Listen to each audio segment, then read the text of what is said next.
That's all I could do. So when we were auditioning drummers, me and the bass player, because we're like, no one will ever do this, and if they do, we're in trouble. So we got to kind of fake it. But we were horrible. So we would always say, can you play Everybody Wants Some? They could never do it. No kid could do it. Even if it was an old, like 18-year-old drummers would come in and they're like, no, you're out. Or we'd say, look, let's jam a little bit.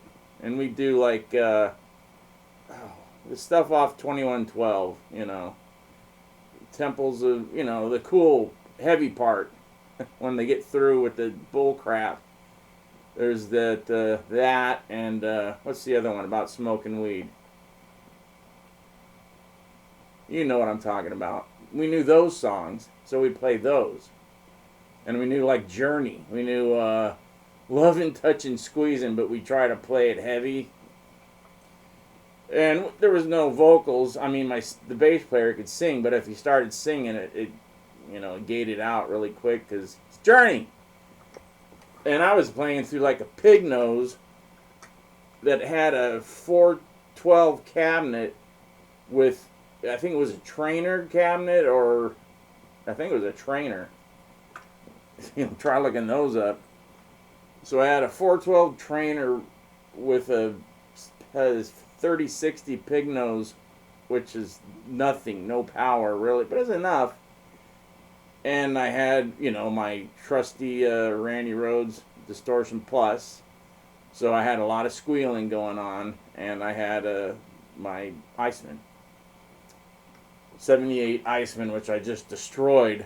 I had it painted pink, and it looked horrible, so I tried scraping the paint off, and it ruined the binding. Oh, man. The body's sitting over here, actually, somewhere. I just dug it out. Anyways, so I had that.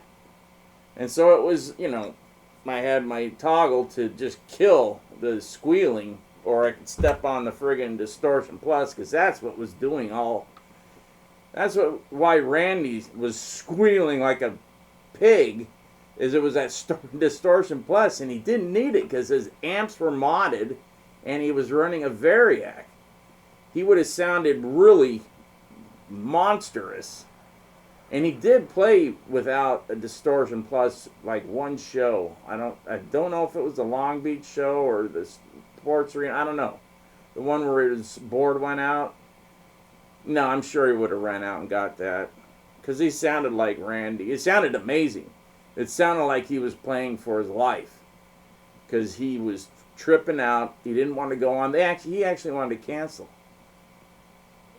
the show because his board was broken, and the guy that built it was in England. And what he did is he just took all of Randy's effects, took the guts out, put them in this board, and he said, is there anything you want me to do this or that to mod the effects a little, or do this, and he did. He did all his stuff for him.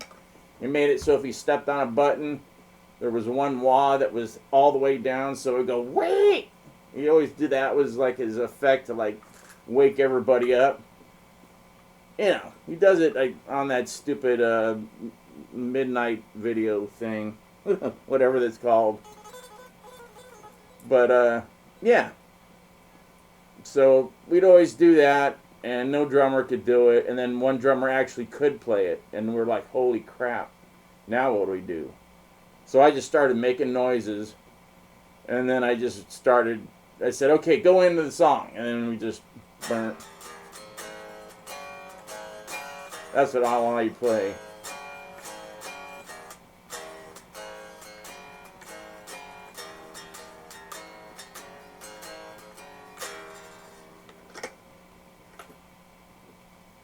And that was it. And then we're like, fuck, that's all we know. And the drummer was amazing. His dad was a famous drummer. I can't remember what band. You'd know. It's not a Little River Band. Maybe. Could have been. His dad was in it. But his dad was dead. So I'm not sure. But yeah, this guy was amazing. And eventually he was born again. Like when I was still in, it was like 88 when my friend, Ben, turned born again. I lost a roadie. because he wouldn't go near any of my bands because he thought they were all satanic. And well, you know, Trick or Treat, don't blame him. Fatal Attraction, we were just vampires, but we did have some, you know, pentagrams and stuff on some of the witch tombstones because it was a graveyard set. Look it up. It's on YouTube. Just go on YouTube to my channel. Look up Fatal Attraction, Live at the Troubadour, Live somewhere. Or just the song. We got 3 videos. You know, look up the F&A Records videos. I don't know what the hell they are. I don't know what it's under, but look them up. There's 3 good ones that we actually had made. And then Trick or Treat. The only thing we got is that Rock to the Top with Tom Mastery, where we actually were number 1. We were the number 1 band in 1987 and 1988. And we only played like for 3 months. And then the singer, you know, took off and blew it. But we still continued to be number 1. And we had clubs calling us for 2. In 88, I just stopped. I quit. And that's when they were doing that stupid movie, Decline, the Western, which I declined.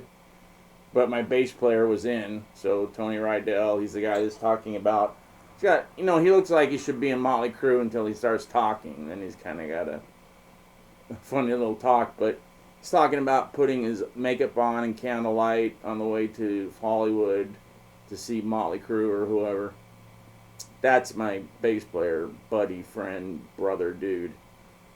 And, you know, me and him would just go into the friggin' Rainbow, friggin' best looking guys in there. No crap. You know, this is a 59-year-old guy talking to you. The 24, 5, 20 to 28-year-old could get anybody. And we would walk into the Rainbow and Mario would give us a table in the middle, and we'd always have, you know, like, 10, 20, 30 girls sitting in the table with us, and I knew this is great because Tony was gay. They didn't know that, and he didn't, you know, eventually take off, and it was just me. And if I could find somebody I'd know, you know, I'd pick out what girl I wanted to talk to that night, and then I would, you know, like one time, Wingway Mound Bean came in. He's like, "Why do you get all the good? Why do you get all the good stuff?" Whatever he talked. I go, "Sit down if you want." And he goes, "I have a girlfriend." I go, "Then go somewhere else, dude, freak." He's a trip. I mean, he's a trip. I've met him several times, and he's weird.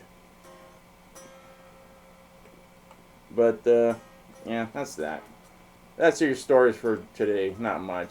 I gotta get going. But I'm sure somebody will listen to this and go, "Wow, that guy sucks. Why does he have that guitar? Why doesn't he work on this tone?" And shut up. All right, later. Talk to you tomorrow or whenever. I'll try to get this. Check this friggin' carbon copy I got out. I've never seen one with that design on it. I just bought it because of that. I'm like, what?